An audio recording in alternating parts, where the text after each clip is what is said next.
complet de l'actualité à toutes et à tous. Bonsoir. Les grandes articulations. Pour la campagne présidentielle, les chèques sont remis individuellement aux 9 candidats retenus, une assistance de l'État pour les frais de campagne. Juste après, 54 véhicules sont remis au démembrement de la Direction générale des élections. Développement local, les impacts positifs pour la commune rurale de Koubia, plus de 9 km seront revêtus de bitume de qualité, une réponse du gouvernement en matière de mobilité, l'accent est mis sur le respect du délai et de la qualité. Open Africa de judo, le Cameroun a reçu la compétition, c'était du 21 au 23 novembre, 20 pays ont pris part à cet événement sportif. C'est tout pour les titres. Bienvenue. Indépendance de la République fédérale d'Allemagne, événement de portée historique et diplomatique, une commémoration consacrée à l'unité. Nombreuses personnalités ont répondu à l'invitation. Son assaillant. Les hymnes nationaux de la Guinée et de l'Allemagne donnent le ton d'une cérémonie à forte portée historique et symbolique. Ils ouvrent la soirée de commémoration de la fête nationale allemande dédiée au jour de l'unité qui marque la réunification de la République fédérale d'Allemagne le 3 octobre 1990. Dans son discours, l'ambassadrice d'Allemagne rappelle la dimension historique de cette réunification, un tournant décisif pour l'enracinement de la démocratie. Nous avons des racines profondes dans nos relations et rien n'est blanc et noir, mais il faut rester en contact et être franche. Les relations sont amicales, les gens ici sont toujours optimistes, très gentils. Donc c'est vraiment un plaisir d'être ici.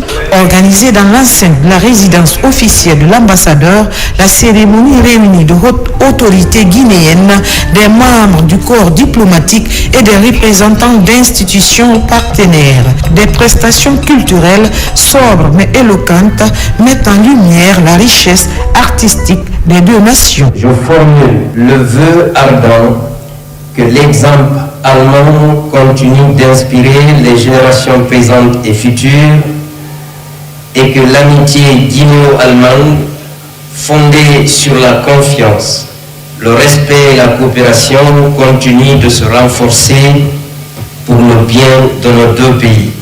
La réception s'achève dans un climat de cordialité autour d'un banquet protocolaire. Une soirée qui permet à la Guinée et à l'Allemagne de réaffirmer côte à côte leur attachement commun aux valeurs universelles de paix, d'unité, de stabilité et de coopération durable. À Londres, Assemblée générale de l'Organisation maritime internationale, ouverture de la 34e session, la Guinée réaffirme sa volonté de participer aux activités de cette institution, notamment dans les domaines de la transition énergétique et la sécurité maritime. Le message de Conakry est transmis par l'ambassadeur de la Guinée auprès du Royaume-Uni. Safiatou Kondé. Le transport maritime connecte les populations et les États du monde. 90% du commerce mondial passe par la mer, une grosse responsabilité qui incombe aux États membres de l'Organisation maritime internationale. Ce rôle fondamental incite l'OMI à déployer tous les efforts pour trouver des solutions durables aux différents défis.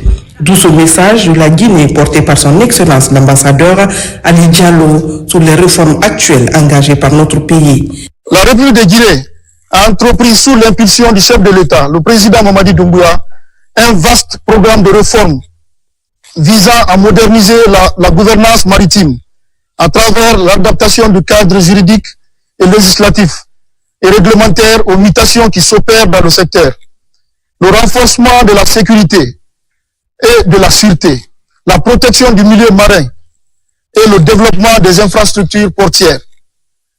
Ces réformes ont été rendues nécessaires par la croissance soutenue de l'économie portée par le secteur minier, dans le méga-projet Simandou, le plus grand projet intégré de fer au monde. En tant que partenaire actif et résolument tourné vers une gouvernance maritime sûre et durable, la Guinée, dans sa déclaration générale, a réaffirmé son attachement aux idéaux de l'OMI. Tout en réaffirmant notre volonté de participer activement aux activités de l'OMI, en matière de transition énergétique, de formation, de promotion et d'encadrement des gens de mer, de transport maritime durable et inclusif.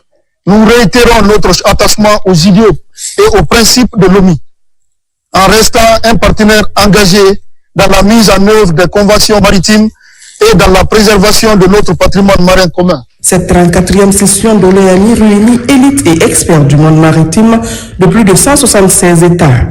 Elle plante le décor sur les progrès réalisés, mais aussi sur les défis croissants du domaine maritime. Les travaux, démarrés ce 24 novembre à Londres, se poursuivent jusqu'au 3 décembre 2025. Retour à Conakry, dernière journée de l'évaluation des départements ministériels. Une activité pilotée par la primature. Des avancées, des contraintes et des perspectives sont présentées. Ce sont plusieurs départements. On cite en exemple la santé, la communication et la culture. Ousmane Bangoura, compte rendu. Pour cette dernière journée d'évaluation, le ministère de la Justice a dressé un tableau contrasté de l'exécution de son plan d'action opérationnel 2025. Des avancées ont été relevées en matière de modernisation des services judiciaires, de formation et de promotion des droits de l'homme. Le ministère de la Santé a mis en avant ces avancées majeures en 2025. La modernisation des infrastructures sanitaires s'est accélérée avec la construction de 4 hôpitaux régionaux, l'installation de centrales d'oxygène, d'incinérateurs et la création de centres de santé de proximité. Lorsque nous prenons l'offre de soins, les résultats sont très bien puisque en termes d'infrastructure, aujourd'hui on va construire 4 hôpitaux régionaux en Guinée, des hôpitaux modulaires qui sont des hôpitaux de référence aussi. Nous avons eu la construction de plusieurs centres de santé et pour pouvoir accueillir la population à la base. Le ministère de l'Information et de la Communication a présenté des progrès significatifs dans l'extension de la couverture nationale en radio et télévision. Des radios rurales ont été renforcées, tout comme les stratégies de communication et la modernisation des politiques nationales de l'information. Notre premier objectif, si on réussit déjà cet élément-là, c'est de faire en sorte que les Guinéens, où qu'ils soient sur l'ensemble du territoire national, puissent accéder à la télévision et à la radio nationale. Et ensuite, les communautés à la base, pour que leur information soit relayée, parce que ces médias-là sont des médias de proximité. Le ministère de la Jeunesse inscrit son action dans une dynamique de transformation. Parmi les réalisations phares, la mise en service prochaine des émergences de Bambeto et de Sangoya, la construction de nouvelles maisons des jeunes et l'élargissement des programmes de formation. Les mêmes mots génèrent les mêmes difficultés, donc le retard des paiements, le retard de la mise en œuvre des projets, le retard d'exécution des projets au niveau de certaines entreprises, etc. Donc autant de difficultés nous avons connues, mais qui sont les difficultés qui seront bien évidemment corrigées au cours de l'année 2026. Le département entend poursuivre la modernisation des équipements et renforcer l'accompagnement des fédérations malgré des contraintes budgétaires et logistiques. Aujourd'hui, les infrastructures sportives qui sont en train d'être finalisées, qui sont presque livrables, prêtes à être livrées aujourd'hui, notamment le stade de Nongo qui est en bonne exécution, et puis également le stade de 28 septembre aussi, dont nous venons de recevoir une évaluation de la CAF qui est plutôt positive. Le ministère de la Promotion féminine a exposé ses actions en faveur de l'autonomisation des femmes, de la protection des droits et de la mise en œuvre de programmes de leadership féminin. Avant, on avait des filles qui n'étaient pas scolarisées. Aujourd'hui, vous êtes dans des salles de classe, vous trouvez suffisamment de jeunes filles. Ça veut dire qu'en la matière, qu'il y a de progrès. Avant, il y avait des enfants qui étaient beaucoup victimes de viols, victimes de bâtonnage. Mais aujourd'hui, c'est pas chose faite. Au moins, il y a la communication là-dessus qui permet de savoir qui fait quoi. Le ministère de la Culture a présenté ses avancées dans la préservation du patrimoine, la rénovation de plusieurs infrastructures culturelles et la promotion des arts. Nous avons pu inscrire au patrimoine de l'UNESCO des biens matériels et immatériels au compte de la Guinée, et également Conakry est retenu dans le réseau des villes créatives de l'UNESCO, et le BGDA, le Bureau guinéen des droits d'auteur, également affiche une performance élevée et a aussi apporté des dividendes et des résultats très probants dans l'atteinte de nos objectifs. Le ministère du Tourisme mise sur la valorisation des sites naturels, la promotion de nouvelles destinations et l'amélioration de l'accueil touristique. Notre pays est un pays touristique. Nous avons des plages les plus belles, je dirais, de la sous-région. Nous avons des sites qui font l'objet de convoitises. Donc les objectifs du ministère, c'est de trouver les voies et moyens de promouvoir, n'est-ce pas, ces sites-là pour que la Guinée puisse être une destination touristique.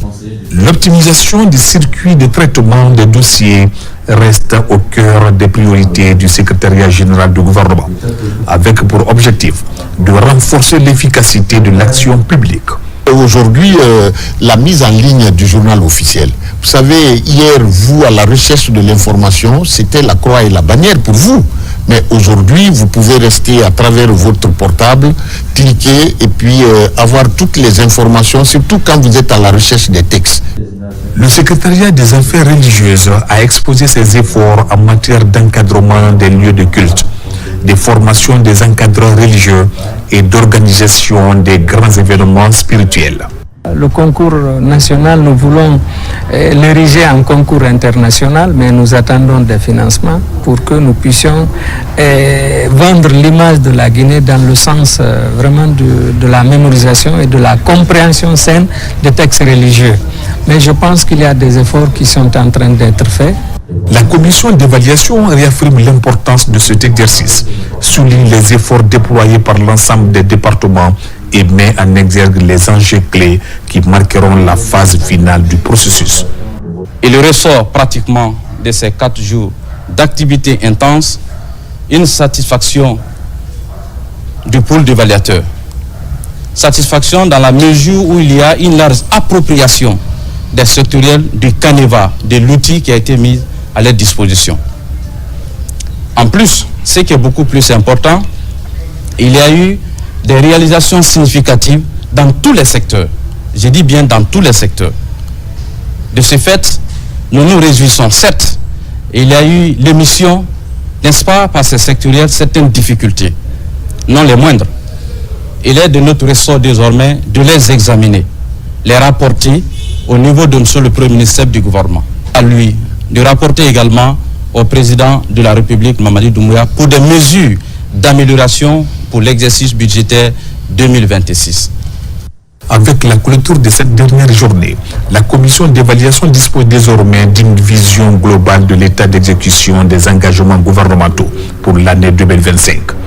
Les recommandations finales permettront d'ajuster les stratégies, corriger les insuffisances et poursuivre la dynamique de performance impulsée par la primature. C'est l'une des dominantes de l'actualité nationale. Conférence de presse ce mercredi à Conakry. Le ministre, porte-parole du gouvernement, présente les avancées de la Guinée et les réformes dans le secteur des transports. Les résultats attribués à la gouvernance actuelle pour le bien-être de la population. Abraham Christophe Conté. Le gouvernement guinéen se veut optimiste quant à l'évolution de la situation économique nationale. À l'occasion d'une conférence de presse tenue à Conakry, le porte-parole du gouvernement a présenté un tableau qu'il qualifie de rassurant sur les avancées économiques du pays et les progrès réalisés dans le secteur du transport. Selon lui, la Guinée enregistre une amélioration notable de plusieurs indicateurs économiques. Selon le FMI, en octobre 2025, notre pays a enregistré une croissance de 7,1%, ce qui est attendu pour la fin de l'année. Ce sera donc l'une des plus élevées de l'Afrique subsaharienne. Et en 2026, la perspective va nous amener à titiller les 10%, ce qui va confirmer la solidité de notre économie et l'efficacité des réformes engagées dans ce domaine. Tout ceci parce que l'inflation a été particulièrement bien maîtrisée. Elle reste aujourd'hui contenue autour de 3%. C'est l'un des taux les plus bas de la sous-région. Les réserves de la Banque centrale se consolident. Nous avions en 2024 1,2% du mois d'importation en réserve monétaire. Aujourd'hui, nous sommes à 3,3%, quasiment un an après.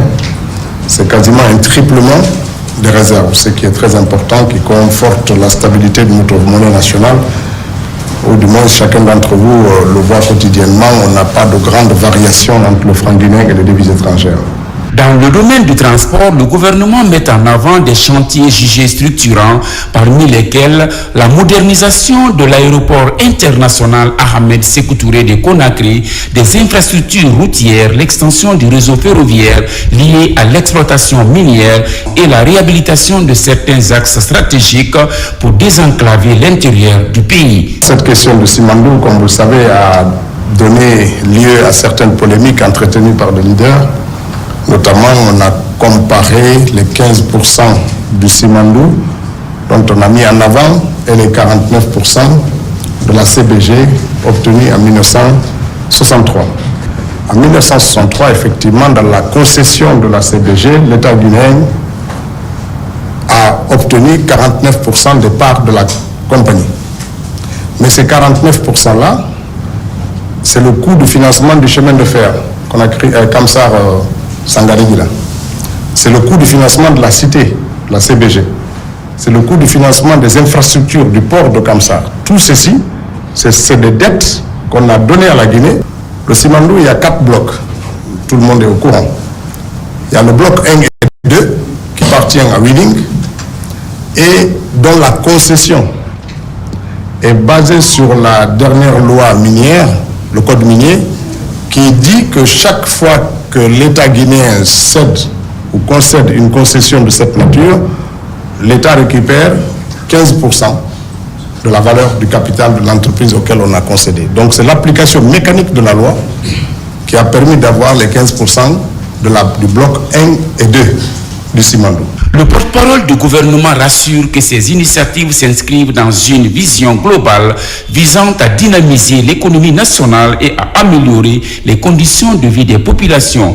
Il promet de communiquer régulièrement sur l'évolution des différents chantiers afin de garantir, dit-il, plus de transparence et de proximité. Avant l'ouverture de la campagne présidentielle, chacun des 9 candidats retenus reçoit le chèque, une contribution de l'État pour les frais de campagne. Juste après la remise des chèques, 54 véhicules sont mis à la disposition des démembrements de la Direction générale des élections. Amadou Touré. L'ouverture de la campagne présidentielle et conformément au code électoral, les 9 candidats retenus pour le scrutin du 28 décembre 2025 ont reçu de la Direction générale des élections leur chèque.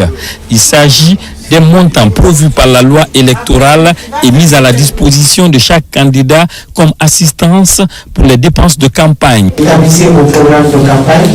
J'ai reçu des propositions aujourd'hui sur un maillage du programme pour éviter que 2 candidats ne se retrouvent au même moment dans une commune. Donc on va ensemble aussi faire un maillage par rapport à mon programme. Juste après cette cérémonie, le ministre de l'administration du territoire et de la décentralisation a procédé à la remise de 54 véhicules aux directeurs régionaux, préfectoraux et aux 13 directeurs communaux des directions de la zone spéciale de Conakry. Ils sont tous dotés, n'est-ce pas, des moyens roulants pour améliorer leurs conditions de travail, pour que, n'est-ce pas, les élections se passent dans les conditions d'apaisement. Nous devons organiser ces élections dans la transparence. Nous allons traiter tous les 9 candidats d'une manière équitable. Mon nom personnel et au nom de tous nos collègues directeurs préfectoraux et régionaux, nous nous engageons à utiliser à bon escient ces agents qui nous ont été remis ce matin par M. le ministre de l'administration du territoire et de la décentralisation, uniquement strictement dans le cadre du service. Pour ceux qui nous ont suivis dans le scrutin référendaire, nous nous sommes engagés à travers notre directrice qui nous a parlé de l'impartialité de traiter tout le scrutin. Et cette fois-ci, nous venons d'une formation, nous suivrons les mêmes principes et l'égalité. Tous les 9 candidats seront traités sur le même pied d'égalité. Ces différentes actions ont pour objectif l'organisation d'un scrutin présidentiel juste, impartial, crédible, dont les résultats seront librement acceptés par tous les 9 candidats en lice. Justice, Cour de répression des infractions économiques et financières, CRIEF. Récemment, 6 cadres ont rejoint cette juridiction. Ils ont les profils d'inspecteurs des finances et d'ingénieurs chimistes. La prestation de serment est effective. Aboubakar Amikamara, Kerno Younusaba. Ils sont 6 cadres récemment nommés à la Cour de répression des infractions économiques et financières CRIEF, dont 3 inspecteurs des finances et 3 ingénieurs suisses laborantins. Ils ont prêté serment ce mardi devant les magistrats de la Cour. Cette étape a été mise à profit pour rappeler ces cadres l'importance du serment ainsi que les conséquences en cas de violation de ces engagements. Qu'est-ce que le serment? Qu'est-ce qu'il représente? Quelles sont les conséquences liées à sa violation?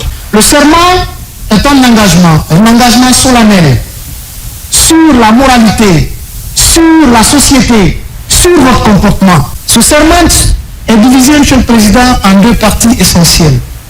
La première partie, c'est l'engagement solennel des récipiendaires et la seconde, la conséquence liée à la violation de ce serment. Ces nouveaux promis auront désormais la mission de fournir des rapports destinés à aider les magistrats dans leur prise de décision. Ils s'engagent à servir avec loyauté et intégrité. Nous sommes déterminés, nous servons la République. Nous sommes déterminés à accompagner les magistrats parce qu'il faut quand même éviter qu'un citoyen innocent se retrouve en prison. Et nous serons là pour éclairer la lanterne sur des dossiers financiers qui seront soumis, allons les expliquer, les tenants et les aboutissants. Donc nous sommes pleinement engagés, pleinement déterminés, motivés à faire le boulot pour la République. Cette cérémonie à la CRIEF qui a pour mission de lutter contre les infractions économiques, le détournement, la corruption et le blanchiment des capitaux. Une volonté des autorités guinéennes qui vise à contribuer efficacement à la gestion des services publics de l'État.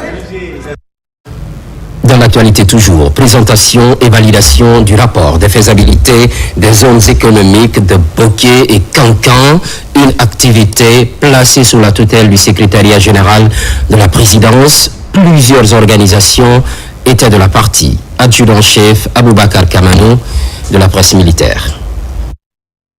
L'autorité de développement et d'administration des zones économiques spéciales et des zones industrielles ADAZ, sous la tutelle du secrétariat général de la présidence de la République, a organisé ce mercredi 26 novembre 2025 l'atelier national de présentation et de validation du rapport de faisabilité des zones économiques spéciales de Boké et Kankan. L'événement a réuni institutions publiques, comités de pilotage, organisations socio-professionnelles, structures techniques et partenaires techniques et financiers. La validation du rapport marque une étape majeure pour ce programme soutenu par la Banque africaine de développement, aligné sur la vision de son Excellence le Président Mamadi Doumbouya et vise la création de pôles agro-industriels pour réduire les importations, renforcer la sécurité alimentaire et attirer l'investissement privé. La création des zones de transformation agro-industrielle s'inscrit dans la vision du gouvernement de son Excellence le Président Mamadi Doumbouya, qui est celui de bâtir un pays à économie prospère avec une agriculture compétitive, durable et génératrice de valeur ajoutée. Les zones spéciales de Boké et de Kankan ont été identifiées comme des pôles agro-industriels à fort potentiel, capables d'impulser une transformation structurelle de nos chaînes de valeur agricoles et de créer des emplois décents et de renforcer durablement notre sécurité alimentaire. Les études de faisabilité qu'on présentées aujourd'hui marquent une étape déterminante dans l'opérationnalisation du programme, en particulier de sa composante 2 qui porte sur le développement des infrastructures d'appui à la transformation agricole.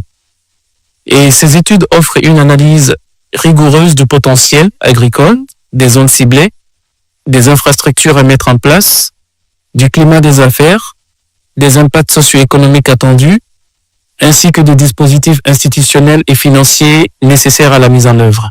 Ces résultats constituent une base solide pour une planification cohérente, alignée sur des standards internationaux et pour la prise de décision éclairée en vue des prochaines étapes.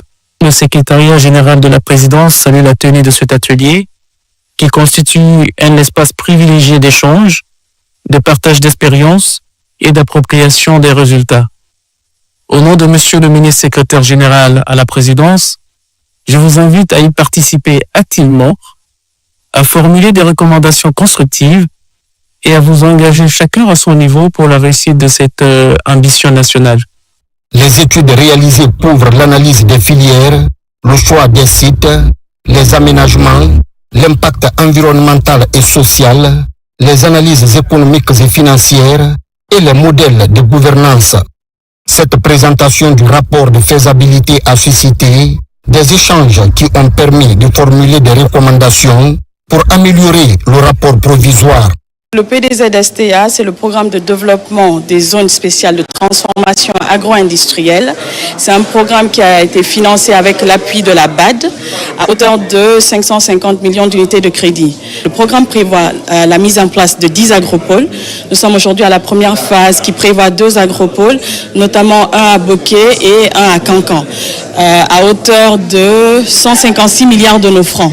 Donc le PDZ-STA est sous la coupole de la DAS, qui est l'autorité de développement et d'administration des zones économiques spéciales, rattachée à la présidence. Au sein du projet, nous avons un comité de pilotage qui est mis en place et qui rassemble déjà tous les partenaires stratégiques et nécessaires pour justement l'atteinte de l'objectif du projet, qui n'est autre que de garantir l'amélioration de la sécurité alimentaire et nutritionnelle et aussi réduire les importations. Il est prévu dans le projet d'aider les producteurs agricoles à aménager leur sol, à les aider en termes d'irrigation et aussi à les aider à transformer, à stocker les produits qui pourront après être mis à disposition des usines de transformation. Il est prévu non seulement que ce soit desservi pour le marché local et aussi prévu pour l'exportation. Une synthèse de contribution a été présentée avant la clôture. Les recommandations portent sur la gouvernance, les infrastructures, l'intégration des organisations paysannes et du secteur privé, ainsi que la prise en compte des spécificités socio-économiques et environnementales. Elles seront intégrées à la version finale du rapport pour lancer la phase opérationnelle. Cette validation représente une avancée majeure vers l'implantation des pôles agro-industriels de Bokeh et Cancan. Le programme global vise à transformer les chaînes de valeur agricole, créer des emplois et renforcer l'autonomie alimentaire. Adaptation au changement climatique dans le bassin du Niger, le programme intégré de développement déroule son agenda. Conakry abrite le 6e comité de pilotage et la question, entre autres, de promouvoir les actions durables. Mohamed Chérif Kamara. La Guinée a abrité la 6e session du comité de pilotage du programme intégré de développement et d'adaptation au changement climatique dans le bassin du Niger.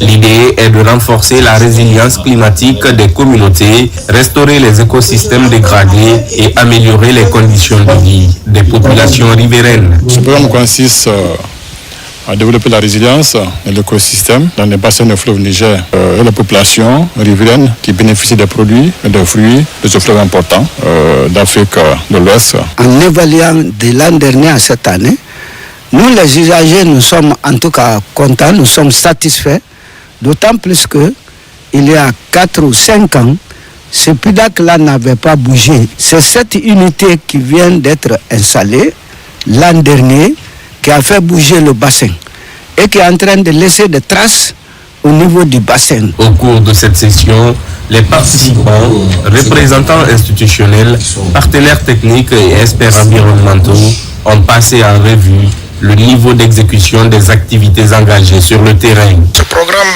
consiste réellement à renforcer la résilience de la population au nouveau écosystème autour du fleuve Niger. L'objectif étant de valider le plan annuel de budget, en gros du projet, le PTBA. Cette 6e session du comité de pilotage s'achève ainsi sur une note d'engagement renouvelée en faveur de la résilience climatique. Les parties prenantes promettent d'intensifier leurs efforts pour garantir un développement intégré, durable et inclusif dans le bassin du Niger au bénéfice des populations riveraines. À Dalaba, progressivement, les jeunes se tournent vers l'agriculture. La localité de Miti donne le bon exemple. La formation est encouragée. Elle porte sur les techniques innovantes. Diaré Diallo. L'agriculture reste un pilier essentiel du développement économique et social. En Guinée, comme dans de nombreux pays africains, elle demeure un secteur stratégique, créateur d'emplois, garant de la sécurité alimentaire et levier de réduction de la pauvreté. Dans la sous-préfecture de Miti à Dalaba, plus de 400 jeunes sont désormais initiés à l'entrepreneuriat rural et aux techniques de production durable. Miti vient de former dans ses 11 districts une nouvelle vague de jeunes, de femmes et de vieux prêts à transformer l'agriculture locale. Grâce à l'initiative de la CASI-DSM, grâce à l'engagement des autorités et au soutien des partenaires, cette formation est devenue un symbole. Le symbole d'une sous-préfecture qui croit au potentiel de ces jeunes. C'est avec une grande joie que je vois également le fruit de nos efforts conjoints pour renforcer les capacités de nos producteurs en entrepreneuriat rural. Cette formation est plus qu'une simple transmission de connaissances. Elle représente un engagement envers l'avenir de notre sous-préfecture et de ses habitants. Pour ces jeunes, l'agriculture représente une véritable opportunité grâce à la formation, à l'accès aux terres, au financement. Cette formation avait pour objectif de vous outiller afin de devenir non seulement de bons producteurs, mais surtout de véritables entrepreneurs agricoles capables de créer de la valeur, de gérer une exploitation rentable et durable, et de contribuer activement à la sécurité alimentaire, à la création d'emplois et au développement de nos territoires. Je vous recommande les apprenants qui ont été formés que vous vous organisez en groupement et en coopérative. Si vous êtes en groupement et en coopérative, c'est facile au département de l'agriculture vous accompagner. La coordination des associations de jeunes de Miti, initiatrice de cet événement, annonce déjà d'autres projets. Des initiatives destinées à améliorer les conditions de vie, renforcer l'autonomisation et favoriser l'épanouissement de la jeunesse de la localité. Ce qui, entre autres, concentre l'actualité. Journée porte ouverte sur la qualité, une plateforme d'échange qui s'intéresse également à la protection des consommateurs, au menu des panels et des expositions. C'est la ministre du Commerce qui ouvre les travaux. Falilou Diallo. À Conakry, le coup d'envoi des journées portes ouvertes sur la qualité donnée rendez-vous majeur pour élever les défis liés à la sécurité sanitaire des aliments. Un enjeu crucial pour répondre aux standards du commerce international. L'événement s'ouvre par un panel consacré aux infrastructures de qualité. Le consommateur est au cœur des politiques, est au cœur de l'engagement du chef de l'État à travers ce que nous consommons, à travers ce que nous produisons. Ce qui fait que le consommateur est au centre, n'est-ce pas, de ces journées, pour non seulement leur dire que l'État joue son rôle, mais l'État lui seul ne peut pas jouer, il faut aussi de la partition. Cette année, l'échange porte sur le thème la qualité, levier de compétitivité et de protection des consommateurs. Une plateforme destinée à mieux réguler les marchés grâce à la traçabilité des flux économiques. L'ambition du ministère du Commerce à travers l'ONCQ consiste à faire de ces journées un rendez-vous régulier, appelé à revenir chaque année avec des thèmes adaptés aux évolutions des marchés, des technologies et des attentes sociales. Ce rendez-vous devra permettre à la fois de dresser un bilan des progrès accomplis, de mettre en lumière les opérateurs qui font le choix de la qualité, d'identifier les faiblesses qui subsistent et de proposer des ajustements opérationnels. Pour cette première journée, le rôle du Palais du Peuple se transforme en foire dédiée aux entreprises de l'agroalimentaire, à l'image de Ibra SRLU qui évolue dans la filière café-cacao. Pour faire promouvoir notre produit que nous proposons aux autres pays. Cette aventure est partie de la passion de l'agriculture et nous avons vu, peu à peu, on a vraiment vu que nous pouvons aussi proposer à l'international. Des visites guidées se succèdent sur les stands avec des discussions axées sur l'amélioration de la qualité des produits destinés aux marchés locaux et à l'international. L'intégration des pays de la CEDEAO, c'est parti pour la construction d'un poste frontière moderne entre la Sierra Leone et le Libéria. Le délai contractuel est fixé à 2 ans. Une entreprise guinéenne réalise le projet. Kerno Maroufba. L'expertise guinéenne s'exporte hors de nos frontières. Au poste frontalier Yendemabo, entre la Sierra Leone et le Libéria, les anciennes installations des deux côtés de la frontière vont bientôt changer de visage. Sur financement de la CEDEAO, le groupe Sogefel est sollicité par cette institution pour la réalisation d'un poste frontalier moderne. Cette entreprise a 24 mois pour livrer les ouvrages. Nous sommes très enchantés d'avoir la chance de gagner ce contrat. C'était une sélection très difficile. Et comme ce n'est pas la première fois que nous travaillons avec la CEDEAO, nous avons des compétences et ça fait des années que nous délivrons des travaux de qualité. Et on va s'assurer que ce projet soit un exemple aussi, parce que c'est un projet de poste frontalier.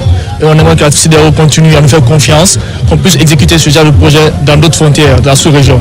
Donc c'est une grande fierté d'abord pour lui-même, pour l'ambassade, mais aussi pour le pays tout entier, la Guinée, que l'un de nos concitoyens décroche un marché sous-régional. Et ce n'est pas n'importe quel marché, c'est la réalisation du poste frontalier entre la Sierra Leone et le Libéria, à proximité du fleuve, on peut dire carrément sur le pont Manoreba.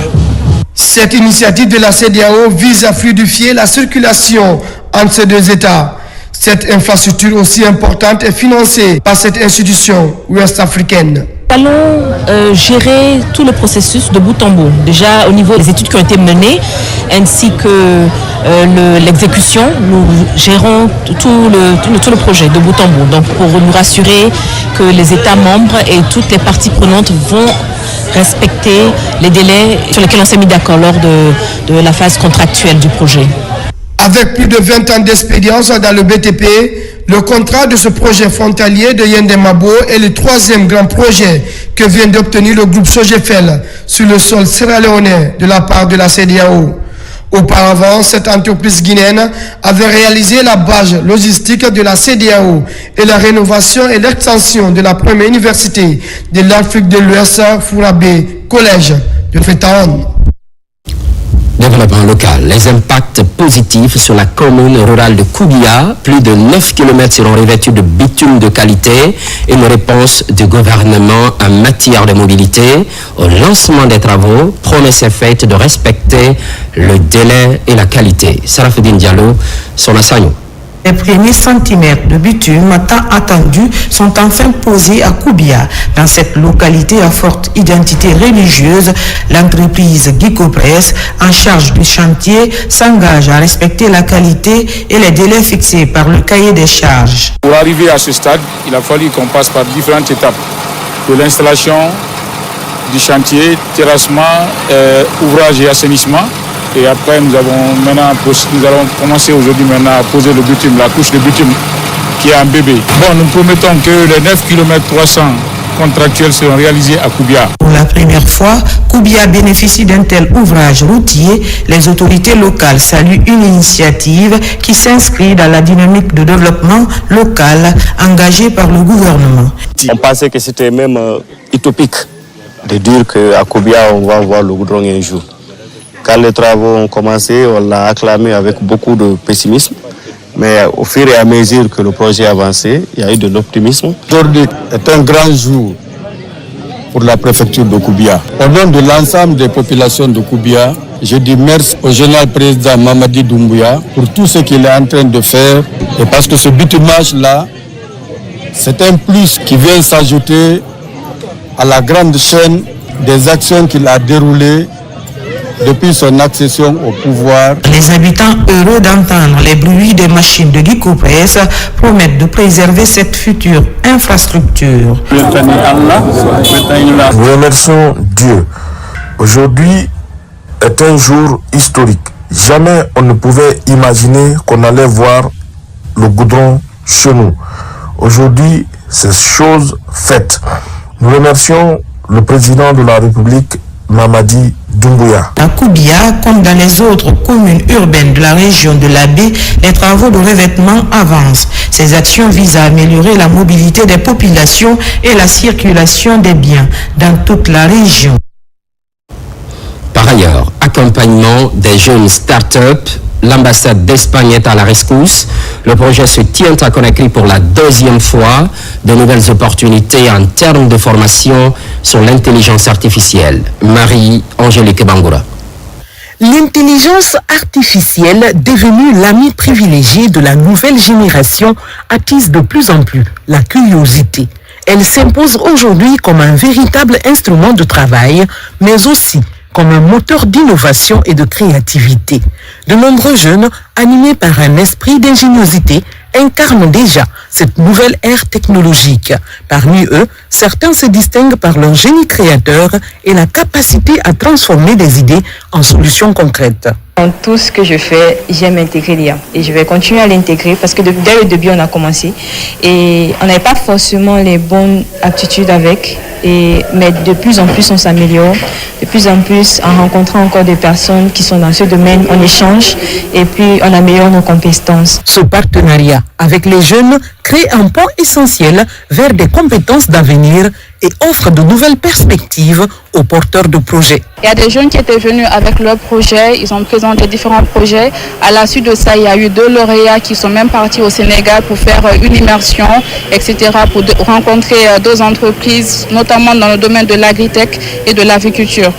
Donc, pour un futur, on va dire qu'on va vraiment intégrer cette solution IA ici en Guinée. C'est important que la Guinée soit configurée comme un des pôles de l'Afrique de l'Ouest dans le domaine numérique.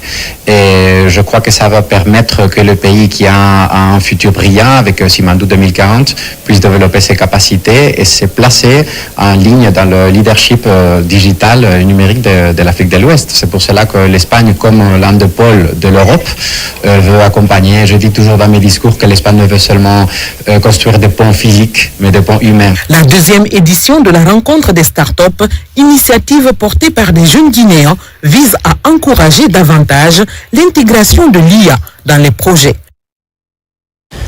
À l'enseignement supérieur, qualification des équipes sur le terrain, c'est une session sur de nouvelles approches pour mieux orienter les porteurs de projets. La formation profite à une vingtaine de conseillers à l'emploi. Kerno Ousmane Diallo. Instrument de l'État pour la promotion de l'emploi et de l'entrepreneuriat, la GIP renforce ses conseillers en emploi et entrepreneuriat pour accélérer la mise en œuvre de son plan d'accompagnement des jeunes. Après les séances théoriques, ces conseillers vont encadrer 300 jeunes porteurs de projets, dont 100 qui vont bénéficier d'un accompagnement complet de la GIP, notamment dans les zones de Conakry, Kindia et Mamou. Avec le projet Simandou, comme j'aime le dire souvent, c'est une transformation historique de notre économie. Il y a des opportunités qui s'ouvrent. Tout le monde ne peut pas être emploi salarié. Donc il y a des jeunes qui ont le flair du business, il y a des jeunes qui ont des projets, il faut savoir les mettre en œuvre. Première étape, outiller les conseils en emploi à travers lesquels les jeunes là viennent pour poser des questions. Parce que vous savez, l'opéralisation de Simandou commence déjà et qu'en mars 2026, ce sera déjà beaucoup plus en avance. Donc il ne faudrait pas qu'on rate. Pour la mise en œuvre de ce programme de renforcement de ses conseillers, la GIP bénéficie du soutien de l'ENABEL qui appuie le développement d'un écosystème entrepreneurial contribuant à l'insertion des jeunes en Guinée. Le programme en lui-même deviendra un tremplin, donc une feuille de route pour les prochains programmes d'accompagnement qui seront déployés par la GIP dans une stratégie de pérennisation, de durabilité pour permettre à la GIP de s'approprier l'ensemble des outils qui ont été développés. Aujourd'hui, nous, ENABEL, notre engagement auprès de la GIP est vraiment inconditionnel parce que pour nous, c'est un acteur majeur. Et on sait qu'aujourd'hui que le défi des autorités guinéennes ou de toute la Guinée, c'est vraiment la question de l'emploi et de l'entrepreneuriat des jeunes. Ces séances de renforcement de conseils à l'orientation vont durer 3 mois, alternant sessions théoriques et activités pratiques, avec pour vision également de former un vivier de formateurs hautement qualifiés sur les questions d'emploi et d'entrepreneuriat à la GIP. Au même moment, Semaine nationale de la sécurité routière, la sensibilisation va crescendo à Kindia. Les techniciens informent sur le code de la route. La démarche préventive, c'est en droite ligne de la période de fin d'année. Aboubakar Junior Kamala. Dans le souci de stopper des accidents de la circulation en Guinée, la GIZER déploie ses équipes techniques dans toutes les capitales régionales du pays. Principal objectif, sensibiliser les populations sur les causes et conséquences des accidents qui continuent d'endeuiller des familles en Guinée. À Kindia, l'activité commence par une série de formations des conducteurs de mototaxi avant d'élargir aux chauffeurs. La Semaine nationale de la sécurité routière est une semaine d'information d'éducation et de sensibilisation des usagers de la route. Nous appelons chacun à adopter une conduite responsable. Le conseil que je vais donner aux collègues motards, quel qu'en soit au niveau des taxis motos, quel qu'en soit au niveau des personnels, c'est d'être prudent, mettre ta vie devant d'abord. Le sujet retient l'attention des décideurs de la région, surtout en cette période de fin d'année où les cas d'accidents augmentent substantiellement dans tout le pays. Nous allons procéder d'abord à la sensibilisation de tous les grands artères de la ville de Kindia et en dehors sur la contournante nationale numéro 1 qui commence à Gariagori et qui va jusqu'à Wondi. Surtout, nous parlons nos routes maintenant nationales et parlent. Donc, quand vous respectez ces panneaux, certes, ça va vous éviter des accidents. Au nom de M. le gouverneur de la région administrative de Kindia, je tiens à remercier et à féliciter le ministère du Transport, représenté ici dans notre région par la structure Aguizère, qui ne cesse de donner des conseils, qui ne cesse d'éduquer et de former nos transporteurs. La région de Kindia a enregistré en 2025 plus de 500 cas d'accidents, dont des cas mortels. Pour changer la donne, la Guizère interpelle les conducteurs à plus de responsabilité, surtout l'utilisation des téléphones portables au volant. Face à la presse, les cadres de l'Agence nationale de salubrité publique, des thématiques sont abordées comme la problématique liée à l'insalubrité, la bonne gestion des ordures est en perspective, les nouvelles directives sont définies. Nabila Moussa Kamara. La dynamique de gestion des ordures dans les 13 communes de Conakry se renforce. Ici, les responsables de l'ANSP font face à la presse. À cette rencontre, une importante annonce est faite. La nouvelle direction s'engage à redoubler d'efforts afin de trouver des voies et moyens pour innover le ramassage d'ordures dans la capitale. Il faut aujourd'hui montrer à la population à travers le théâtre, à travers le Sanankuya, que ce qui se passe en termes d'incivilité dans les quartiers, en termes d'incivilité dans les communes, qu'il faut dénoncer. Et la meilleure façon de dénoncer pour nous, c'est de mettre les communes en compétition. Il y aura des jurys qui vont essayer de trancher. La commune qui sortira victorieuse de cette compétition, et il y aura des charrettes, il y aura des brouettes, il y aura des pelles, il y aura des outils d'assainissement qu'on va donner à ces communes. Cette ambition des responsables de l'ANASP vient appuyer la démarche du gouvernement guinéen dans la lutte contre l'insalubrité. Les cadres de l'ANSP comptent multiplier ces initiatives afin de sensibiliser la population sur la salubrité et renforcer la politique d'assainissement dans le pays. L'assainissement a besoin de moyens financiers, de moyens techniques et d'expertise. Je pense que les trois réunis, on peut avoir des résultats. Aujourd'hui, l'ANSP s'occupe de la régulation. Nous, on accompagne les communes à travers les engins, à travers les moyens financiers, parce que les camions, il faut leur donner... les camions ne tournent pas sur la base de l'eau, il faut du carburant. Il y a les chauffeurs, il y a les ébouilleurs, il y a les femmes baleuses. Tous ces techniciens-là ont besoin de salaire, ont besoin de rémunération, ont besoin de considération. Il faut professionnaliser aujourd'hui ce travail-là. Pour débarrasser la capitale des immondices, une compétition est prévue entre les 13 communes de la capitale. Une nouvelle stratégie trouvée par l'ANSP pour rendre les quartiers de la capitale propres. Vers la présidentielle du 28 décembre, la cohabitation pacifique est prônée à Sabadou-Koma, une partie de Kankan, un rendez-vous religieux placé dans le registre de la stabilité. Djamokaba. Koma est un district de la commune rurale de Sabadou-Baranama dans Kanka, lieu chargé d'histoire de récits divers où l'on retrouve les origines du président de la République, Mamadi Doumbouya. Aujourd'hui, Koma est mobilisé pour soutenir les actions du chef de l'État. Résidents et ressortissants se donnent rendez-vous autour du livre saint pour implorer le pardon divin pour le bonheur de la République de Guinée. Cette cérémonie revêt une importance capitale car il s'agit d'invoquer la grâce divine pour la paix, l'entente et la cohésion sociale, pour le bon déroulement des élections présidentielles prévues le 28 décembre 2025 dans notre cher pays, la Guinée.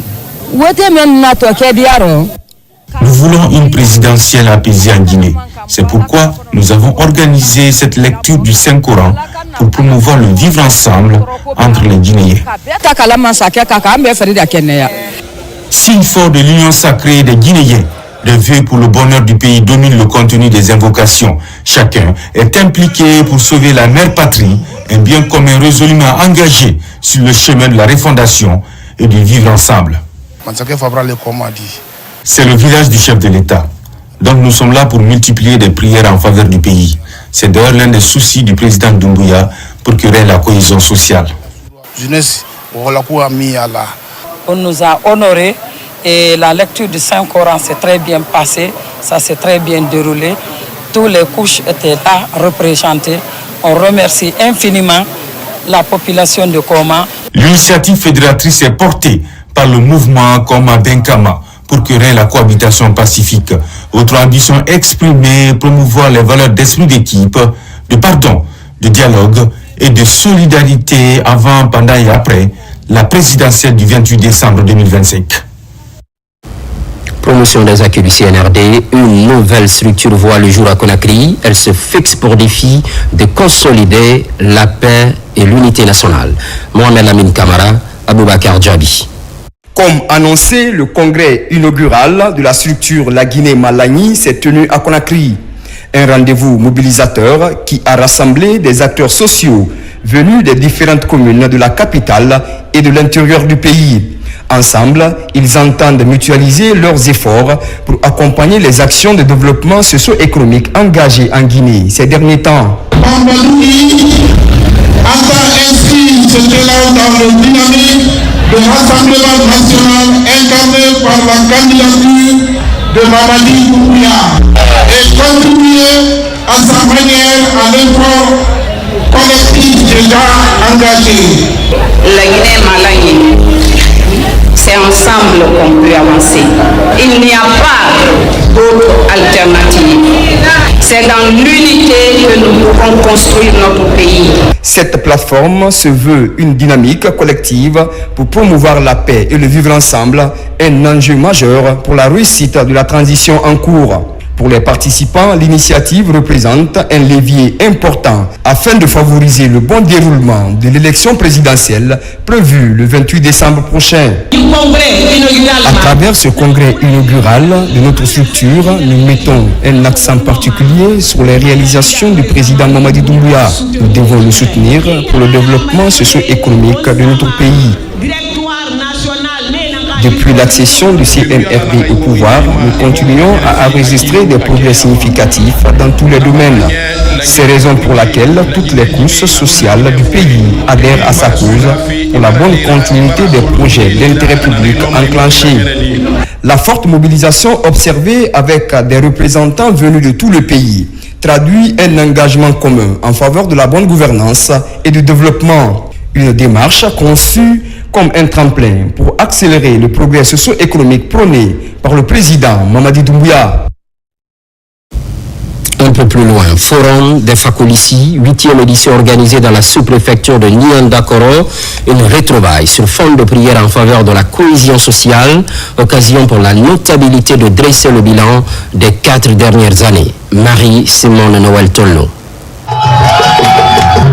Au centre de cette 8e édition des Fakolissi, le soutien aux acquis de développement amorcés dans le pays. Ici, dans la sous-préfecture de Nianda-Koro, les populations sont mobilisées pour exprimer leur gratitude au climat de paix et de cohésion sociale instauré en Guinée depuis la prise de responsabilité du CNRD au pouvoir. Nous le remercions déjà pour tout ce qu'il a fait en termes de bilan.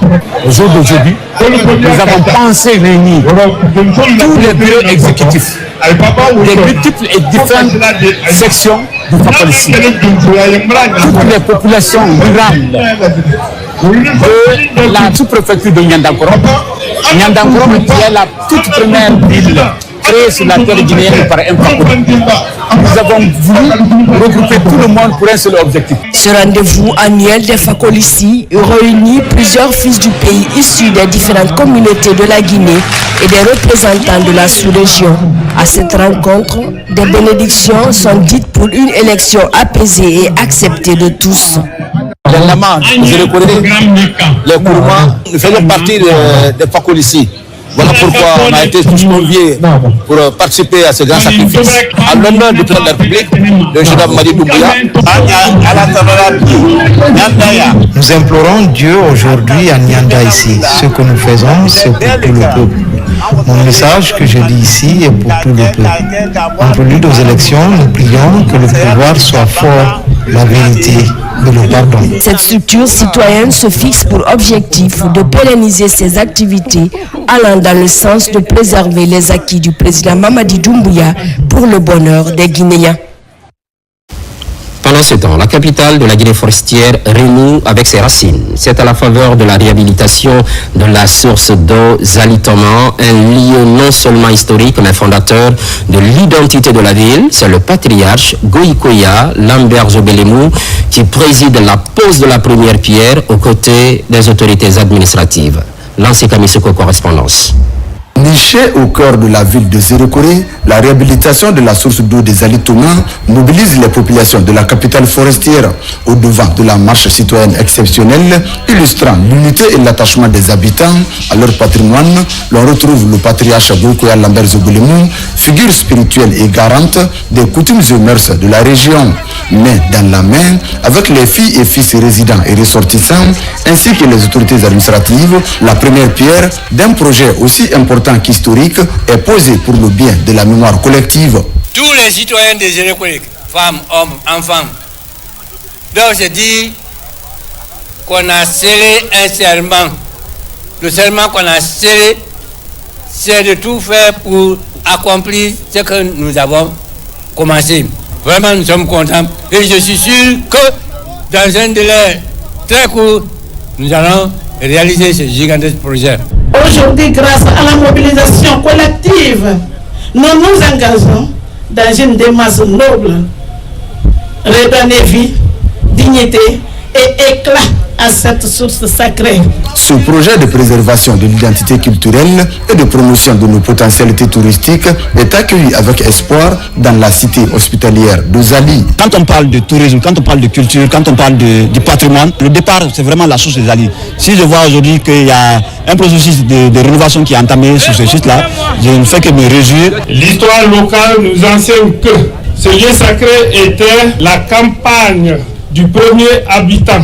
Et c'est en référence à la source Zali que l'administration coloniale française, par déformation linguistique, a fini par donner le nom de notre ville, Zérékoré. Valoriser cette tête de source, c'est donc célébrer l'origine des Zérékoré. Pour la Guinée forestière, la source Zalitoma est un symbole de vitalité, de résilience et de cohésion intercommunautaire, un point de ralliement qui transcende les clivages ethniques, soulignant que l'histoire et le développement peuvent avancer main dans la main.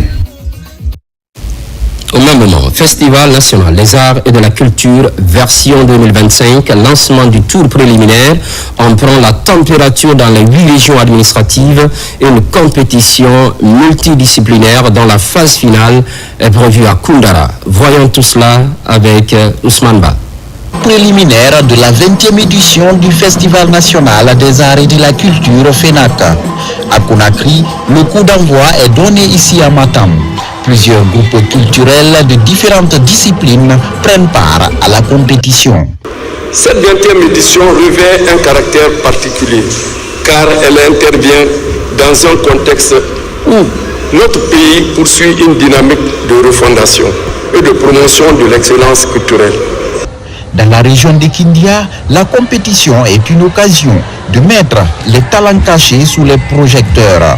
Les représentants des 5 préfectures sont au rendez-vous, chacun déterminé à remporter le premier prix. Forêt-Caria est venu avec force. Nous sommes venus avec 4 disciplines. La musique urbaine, le conte, le théâtre et la percussion. Boké est la région qui va abriter la phase finale de cette 20e édition à travers la ville de Koundara. Ici, organiser et remporter le Grand Prix est le souhait de tous. Je vous invite à profiter pleinement de cette quinzaine, à vous laisser porter par la musique urbaine, la danse patrimoniale, le théâtre, le conte et la percussion. Dans la région de Mamou, l'événement est marqué par des prestations des artistes des différentes préfectures, sketch et danse du terroir devant un public mobilisé pour booster les jeunes talents afin d'aller jusqu'au bout.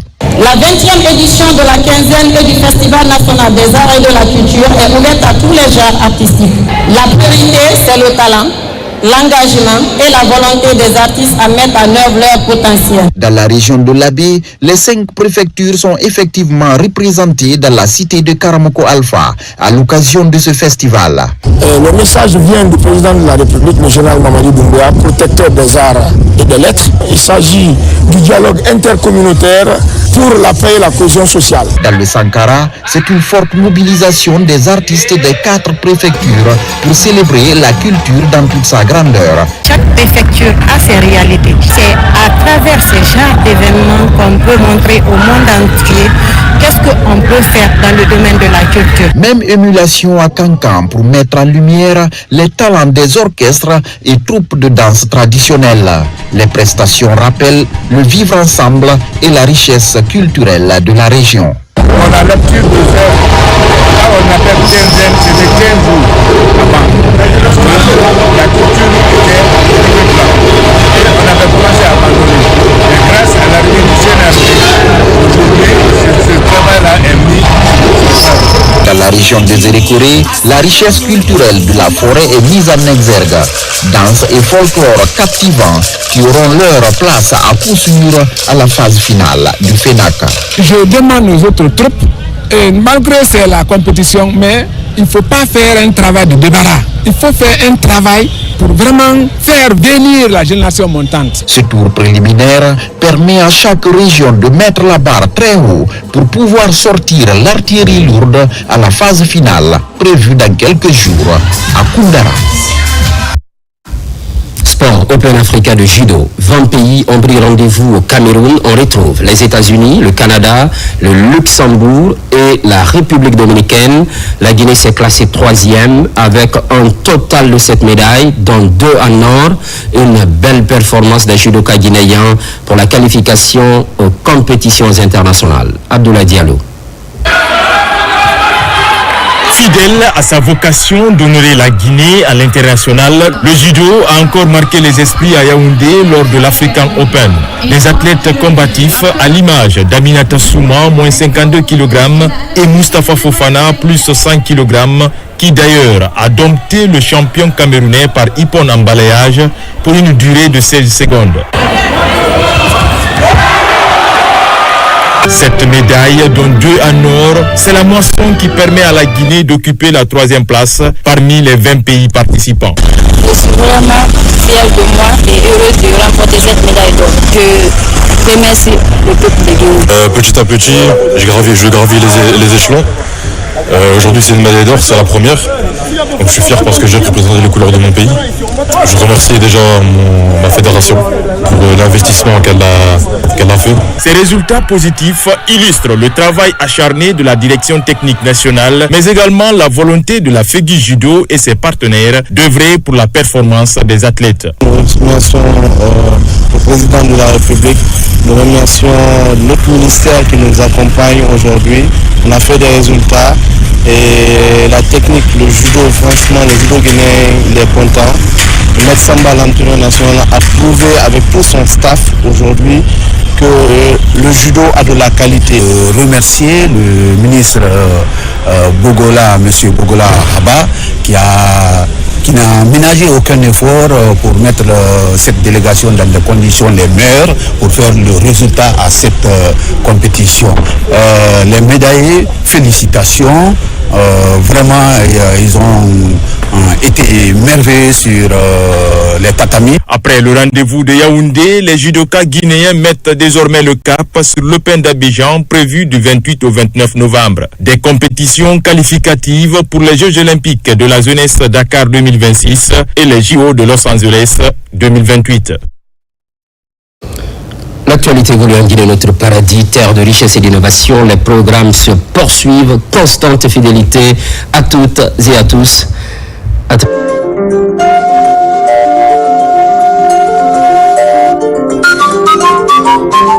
Thank you.